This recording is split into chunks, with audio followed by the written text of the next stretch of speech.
je vous en supplie comme étrangers et pèlerins. Point. Oui, mon frère, vous et moi, bien que nous n'ayons jamais quitté le lieu où nous sommes nés ni quitté notre pays, nous sommes des étrangers et pèlerins par le simple fait d'être disciples du Christ.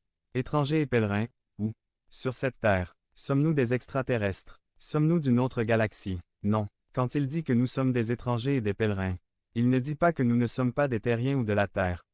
Nous sommes des êtres humains et, en tant que tels, nous appartenons à la terre où le Seigneur nous a placés dès le début.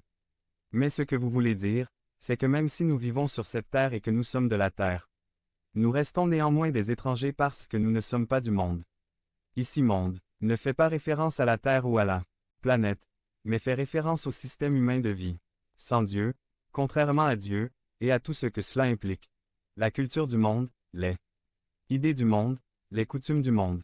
Entonces, somos extranjeros porque tenemos que vivir cada día en un sistema de vida que es contrario a Dios en su generalidad, con valor distinto a los del reino, con una ética contraria a la ética biblica, con meta y proposito distinto a la gloria de Dieu.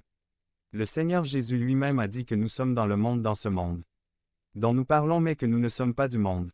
Et le Seigneur a prié pour que le Père ne nous éloigne pas du monde mais nous garde du mal.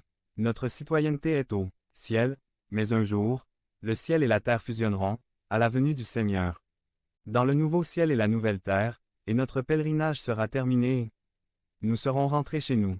Mais pendant que cela se produit, nous devons continuer à apprendre à vivre en tant qu'étrangers et pèlerins. Comment le Seigneur veut que son peuple vive son pèlerinage dans le monde. Pour commencer, un passage de l'Ancien Testament peut nous être très utile. Couvrant une époque où le peuple du Seigneur était en exil à Babylone et a reçu une lettre du prophète Jérémie qui lui donnait des instructions de Dieu sur la façon de vivre à cette époque du Seigneur, l'exil, tandis que le jour du retour arrivait. Pour donner un peu de contexte, nous devons dire que dès le début de la loi de Moïse, il a été averti que la peine maximale contre le péché d'Israël serait l'exil. Dieu expulserait de la terre, dans une sorte de purge, son peuple infidèle qui avait atteint la limite, et avec le temps, cela s'est produit, bien sûr, cela ne s'est pas produit immédiatement.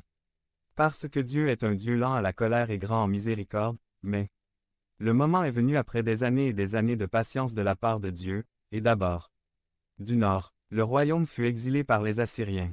Un certain temps passa et le royaume du sud, avec sa capitale Jérusalem, après avoir été appelé à la repentance à plusieurs reprises, fut également envoyé en exil par les conquérants babyloniens. 515. Vers 597 AV. Jérémie envoie une lettre à certains des premiers groupes déportés à Babylone. Plus tard, en 586 AV, J.C. il y eut la destruction de Jérusalem et du temple et la déportation massive vers Babylone. Mais à ses premiers pèlerins dans les terres babyloniennes, Jérémie dit de la part de Dieu. Jérémie 29, 4 à 7. 4 Ainsi parle l'Éternel Tout-Puissant, le Dieu d'Israël, à tous ceux que j'ai déportés de Jérusalem à Babylone. 5 Construisez des maisons et habitez-y. Plantez des jardins et mangez leurs fruits. Si mariez-vous et ayez des fils et des filles, et ils marieront leurs fils et leurs filles, afin qu'ils leur donnent à leur tour des petits-enfants. Multipliez-la, et ne diminuez pas. C'est rechercher également le bien de la ville où je vous ai déporté, et priez l'Éternel pour cela, car votre bien dépend du bien de la ville. La première chose que l'on remarque, c'est que c'est Dieu qui parle aux pèlerins. C'est le Seigneur, Tout-Puissant, le Dieu d'Israël. Et ce Dieu assume la responsabilité du fait qu'ils sont là où ils étaient. Il est dit qu'il les déporta de Jérusalem à Babylone. Attends un moment, n'est-ce pas Nabuchodonosor qui a fait prisonnier tous ces gens? Dieu dit ceux que j'ai déportés. Nabuchodonosor était l'instrument, mais Dieu était l'auteur. C'est vrai mes frères, Dieu est le Dieu de l'histoire et de nos vies. Comme eux, vous et moi sommes là où nous devrions être, au travail, dans le quartier, en ville, à la campagne, à l'endroit stratégique selon le dessein de Dieu. Ce n'est pas notre capacité, notre intellect ou notre sagacité qui nous y ont amenés. C'est dans le dessein de Dieu que nous sommes des pèlerins là où il nous a placés. Cela devrait nous ouvrir les yeux sur les réalités du dessein de Dieu dans tout ce qui arrive dans nos vies et être attentifs à la manière dont nous pouvons servir dans le royaume où il nous a placés. Donc, la première chose est d'avoir une mentalité missionnaire dans notre pèlerinage. Je suis là où je suis à cause du dessein et du dessein du Seigneur d'accomplir la mission de Dieu. Alors, le Seigneur continue de dire aux pèlerins, aux étrangers. Construisez des maisons et habitez-les, plantez des vignes et cultivez. Mariez-vous et multipliez-vous. Que leur disait-il? Installez-vous sur le lieu de votre pèlerinage. Ce pèlerinage va être long. Lorsque vous vous promenez dans un lieu, vous prenez vos valises et vivez de vos valises le temps que vous soyez touriste dans le lieu. Mais, ici le Seigneur vous le dit, défaites vos valises, apportez les biens à déménager. Achetez une maison, travaillez pour subvenir à vos besoins et fondez votre famille. Comme si vous étiez chez vous. Ce temps de pèlerinage ne sera pas court. Autrement dit, le Seigneur veut que nous sachions que notre pèlerinage sera long. Il veut que nous nous installions, sachant que nous ne sommes pas chez nous, mais en même temps, sachant que nous devons développer notre vie quotidienne et nos familles comme si nous étions chez nous, en faisant face aux défis quotidiens avec l'éthique du royaume auquel nous appartenons. Autrement dit, mes frères, il ne s'agit pas de se retirer du monde. Même si nous ne sommes pas du monde, nous sommes dans le monde. Nous sommes des pèlerins, nous ne sommes pas du monde, mais notre pèlerinage se prolongera, il est donc nécessaire de développer notre vie dans le monde, en maintenant notre identité et notre citoyenneté, en allant à contre-courant à de nombreuses reprises, mais sans cesser de vivre la vie et notre histoire en interaction avec le monde pour la gloire de Dieu. Enfin, Dieu, à travers Jérémie, dit aux pèlerins, « Recherchez le bien-être de la ville où je vous ai déportés, et demandez-le à l'Éternel, car votre bien-être dépend du bien-être de la ville. Il ne s'agit pas seulement de développer votre vie normale dans une ville étrangère. Sinon il y a une part active à faire pour le lieu où il se trouve. Il dit, recherchez le bien-être de la ville et demandez-le au Seigneur. C'est quelque chose d'actif que nous devons faire pour le lieu où nous vivons. Chercher et prier pour le bien-être de la ville. Le mot bien-être dans ce verset est le mot shalom. Shalom est plus que la paix. C'est un état de bien-être général, de paix totale, de plénitude de vie. Dieu dit alors que les pèlerins doivent travailler, chercher, rechercher le shalom de la ville.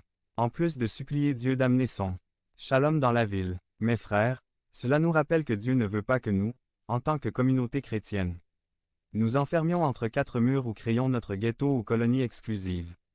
Mais plutôt que nous nous impliquions activement pour qu'il y ait shalom dans notre ville, puissions-nous prier et travailler pour le bien-être du lieu où Dieu nous accueille comme pèlerins. Ces paroles ont été initialement dites à des personnes qui n'étaient pas des touristes à Babylone, mais qui ont été amenées captives à Babylone et à qui on a dit « Travaillez et priez pour le bien-être de la ville dans laquelle ils vivent, car s'il y a la paix dans la ville, s'il y a du bien-être en ville, vous aurez aussi du calme et du bien-être.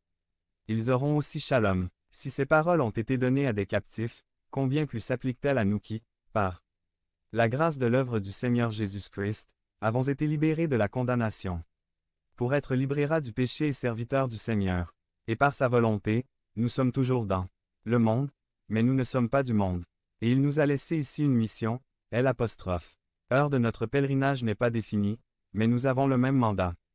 De nous impliquer dans le bien-être de la ville. Nous aussi devons prier et rechercher le bien-être de la ville dans laquelle le Seigneur nous accueille comme pèlerins. L'apôtre Pierre reprend cette idée du pèlerinage des chrétiens et nous le rappelle. 1 Pierre 3, 11 Chers frères, je vous supplie, en tant qu'étrangers et pèlerins, dans ce monde, de vous éloigner des désirs pécheurs qui combattent la vie. D'où ayez une conduite si exemplaire parmi les incroyants que, même s'ils vous accusent de faire le mal, ils observeront vos bonnes œuvres et glorifiez Dieu au jour du salut. Pierre décrit les croyants comme des étrangers et des pèlerins, des personnes qui n'appartiennent pas au lieu où ils vivent, dont la nationalité, l'identité,